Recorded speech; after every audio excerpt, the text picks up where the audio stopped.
everybody, I think it's week 42 on the Real DVD Watchers. I'm DVD Weasel back again. It is Tuesday for some people. This week I am reviewing a trilogy. Well, it's not really a trilogy. They're not direct sequels of each other. They don't follow the same story or the same characters, just the same theme. Some people regard it as a trilogy. I'm going to regard it as a trilogy to review it in this video, but I don't know if you agree that it is a trilogy.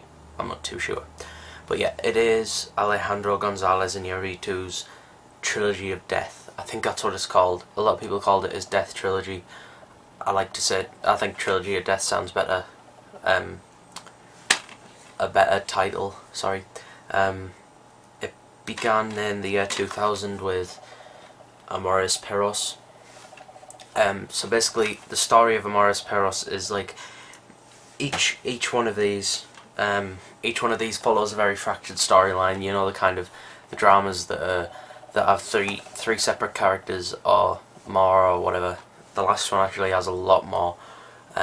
Three separate characters that all like intertwine with each other. And this one, I'm not going to tell you how each one intertwines because that would spoil it. But yeah, this one, there's three. There's Gael Garcia Bernal's character.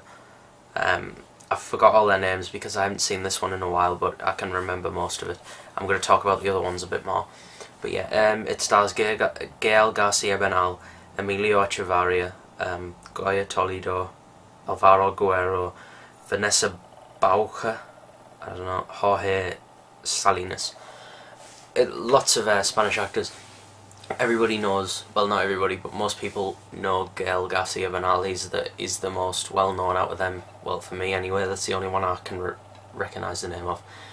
Basically, it follows three separate feeling storylines, and they all connect with one car crash. I think they all connect with one car crash. They all have something to do with a car crash. And one has something to do with dogfighting, which is incredibly hard to watch. Them sequences, but it's definitely worth it. Then the other one is an actress whose dog, who loses a dog under the floorboards of her house. She's disabled. I can't remember if she's permanently disabled or whether she's just got like a broken leg, but she needs taken care of by her husband, and the dog jumps underneath the floorboards, and you don't know if he's alive or not because there's rats under there, and it's quite sad, but I'm not going to spoil what happens with that story. And there's this old man, I think it's El Chivo, pretty sure. I think yeah, I'm pretty sure this is El Chivo. That is El Chivo. Yeah. He comes into it more so near the end. You see him all the way through, but he comes into it more so near the end, and his story is more so near the end, more explained, and they all collide together, and it's an excellent film. Everybody should check this out. Everybody who has seen the other two, or like the other two, or like one of the other two, and want to see this, but this is what started it all, and this is what people regard as the best. I don't, however. I think this is the second best. I do like every one of them a lot. I really like every one of them. I love this one. I love the first one, obviously, and I like the third one. So yeah, I'm reviewing them in chronological order. This, excellent. Check it out. Next one is one that a lot of people will know more about. It's from 2003. It stars Naomi Watts, Sean Penn, and Benicio del Toro. It is also directed by Alejandro Gonzalez Iñárritu, obviously. It's 21 grams. Now, 21 grams is my third favourite of the trilogy. If you know the trilogy, you know what my first is now. But yeah, this was... I can't remember how well received it was when it came out. I think it was quite well received. But despite the title being 21 grams, a lot of people assume it's about drugs. It's not. I don't think there's any drugs in... I can't remember, but I think there are some drugs and some like drug related themes in the film, but the 21 grams part of it is nothing to do with drugs, and I won't tell you what it is because it kind of spoils the ending. The ending is brilliant. The entire thing's brilliant. It's very bleak. It's a very dark film. Well, not very dark. It feels quite gritty. The way it's shot and the I don't know how to describe it. The camera technique. It looks very gritty, and there's some amazing performances in this. Some of the best performances out of the entire trilogy. But it's not the best film out of the entire trilogy. It's still very good and it's still worth checking out. But yeah, Naomi Watts is probably my favourite actress. She is excellent in everything I've seen her in. I even liked her in The Ring, the remake. I can't say I loved the film, but it's definitely better than The Ring 2. Not as good as the Japanese Ring though, because the Japanese Ring is very good. But yeah. She's very good in this. Sean Penn, who I don't normally like much, is okay in this. He's not amazing. And Benicio del Toro, I really, really liked in this, and I really, really like as an actor. So yeah, he's great, and it's an emotionally draining film. I don't think it made me cry, which is a rare occurrence with these kind of films. They always make me cry, but this didn't. I don't think. I watched it again a while ago for the first time, and it doesn't have the same impact the second time you watch it, but it still has an impact the first time. It's a very good film, definitely worth checking out.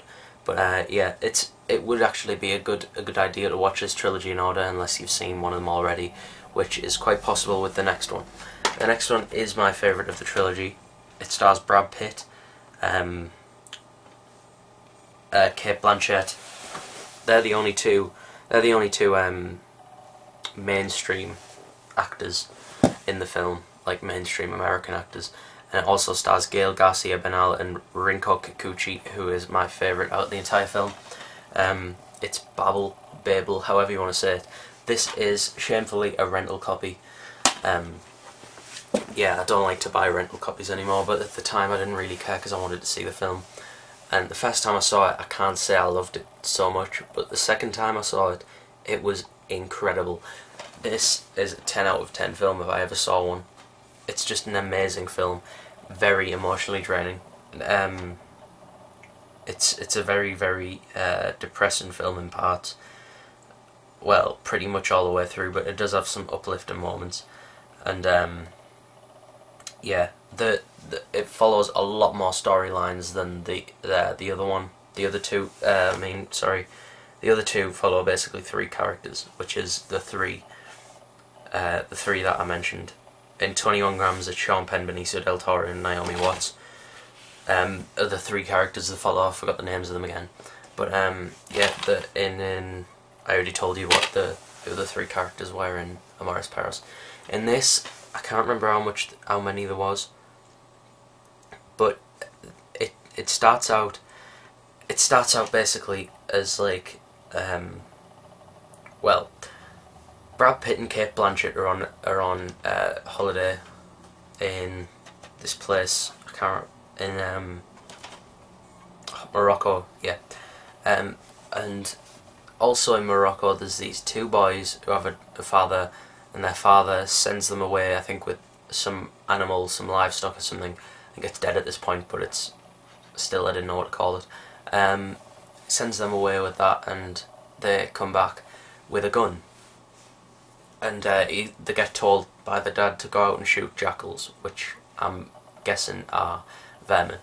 And one of them tries it out, and they shoot at this bus, which Brad Pitt and Cate Blanchett are on. Cate Blanchett gets shot in the neck, and that sets off, because everybody thinks it's a terrorist attack, that sets off a chain of events, and that sets off every other character in the film. And